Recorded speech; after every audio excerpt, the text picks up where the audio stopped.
Good afternoon and welcome to our home recital. Yay! Before we start, some housekeeping things. If you could silence your phones, and then behind me, right behind me is the bathroom. So if you need to use it during the concert, if you could walk through the kitchen this way and through the hallway and then this way, not just right behind me. And then we have a number of duets as well as a couple solo pieces for you today. Both of our solo pieces have multiple movements, so if you could wait to the end of the full piece to clap, we would be grateful. Afterwards, please stay for light refreshments prepared by my mom and also Agnes and Kevin right now. And one last word before we start. So this home recital, Justin and I have been talking about this since our college days, when we first played together at the senior recital. And I think it's been, always just like, verbal, like, oh, we should do it. But we finally decided to do it now that we have a space.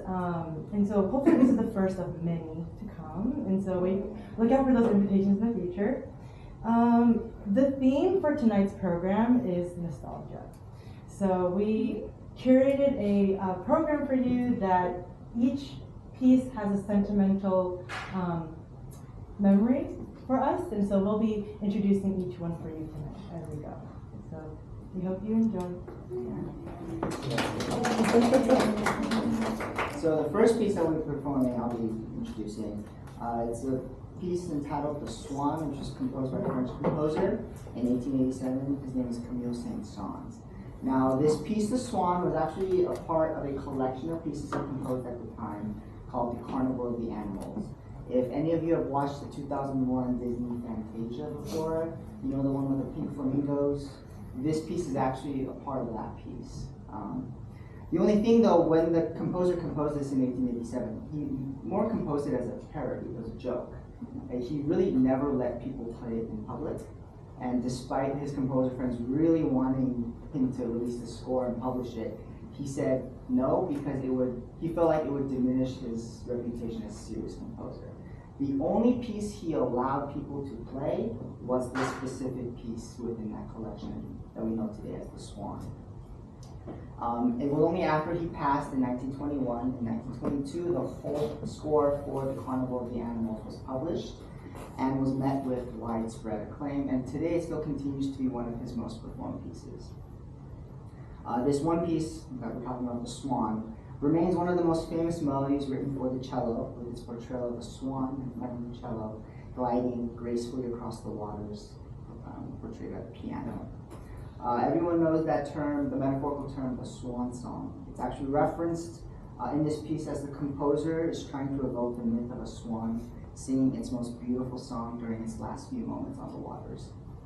This piece is particularly meaningful to us because, as Audrey said, we actually performed during my senior recital of college, and here we are 6 years later being able to perform for you guys, so hope you guys enjoy.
So, I'm going to say the first time I played this piece, I was 8 years old.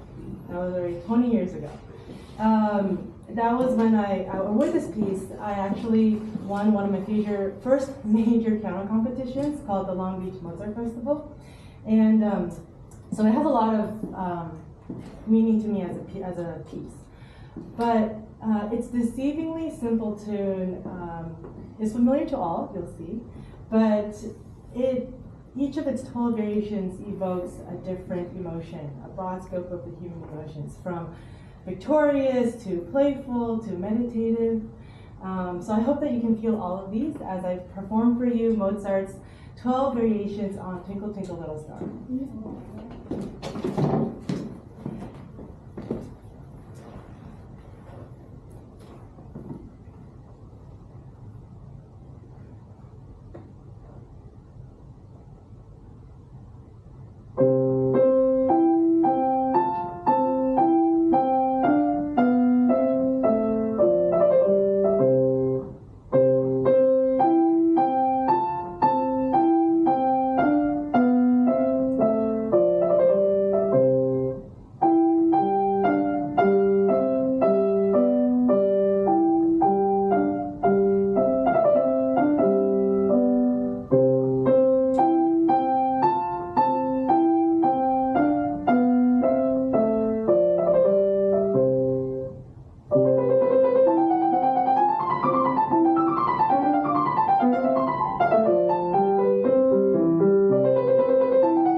So whenever someone learns that I play the cello, someone never fails to ask me, do you know that cello song?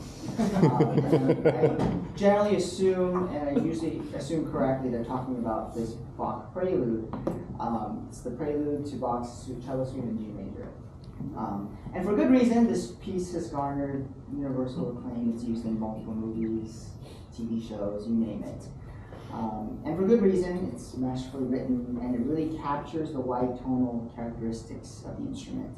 Where I often encourage people, after I answer that question, do I know the cello song, I often encourage them to listen to the whole thing, because it's a beautiful piece. As the name implies, it's the prelude of the whole suite, and the whole suite is made up of 7 different parts, and there's a total of 6 suites, each in different keys, this first one being in G major. And within this G major one, there's obviously 7 movements, each consistent in the key of the piece, but different in its characteristics. I'm currently in medicine, and just as in medicine, there's a book that we refer to as Harrison's Internal Medicine, and it's considered to be the authoritative, basically the Bible of internal medicine. Similarly, Bach's cello suites remain one of the pillars of solo unaccompanied cello and cello writing, and it's continued to influence countless composers for centuries after it was composed. I was introduced to this piece when I was 8 years old. My mom would not stop listening to Yo-Yo Ma's classic Yo-Yo album, which came out in 2001. The first track of that album is this prelude, and whenever we would go in the car, ad nauseum, I would listen to it. Despite hearing it for so many years, and having learned it and having performed it so many years, it still has a very special place in my heart and continues to be one of my most beloved pieces. So today I'll be playing for you the whole cello suite in G major by Bach.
this is a quick blurb.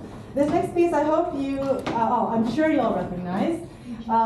We dedicate it to all the Disney lovers, especially our beloved Agnes. Okay. Okay, do you want to know?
This final piece, for this final piece, we chose an arrangement by Matt Riley of the traditional hymn, It Is Well.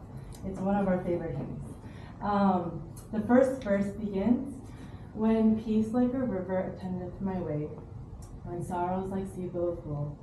Whatever my lot, thou hast taught me to say, it is well with my soul.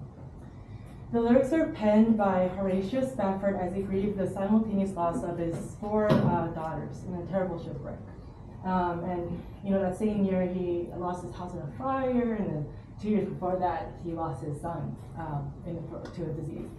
But in the depths of his despair, Spafford actually wrote these lyrics, and he lifted his sufferings to God. It Is Well expresses gratitude for God's faithfulness to us and trust in His goodness, and proclaims that God is with us in our suffering. We hope that as you listen, you can lift your adversities and hearts to God and be comforted.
before we did a recital on Friday night, and we didn't have an encore ready. So we did one. We figured one out yesterday. So Friday. Right, yeah. So for our new encore piece, we prepared a piece. It's a piece written by Robert Schumann, entitled, and how do you say it? Traumerei. Traumerei. I'm not even. Okay, it's a part of a collection of work, kind of similar to the Swan, except this collection of works is called Scenes from Childhood. It was actually this composer's first attempt at writing for solo piano, and he actually dedicated this piece to his 4-year-old daughter at the time. That difficult word that she just said, it actually translates to daydream or reverie, and is written to capture the fleeting moments of idyllic childhood.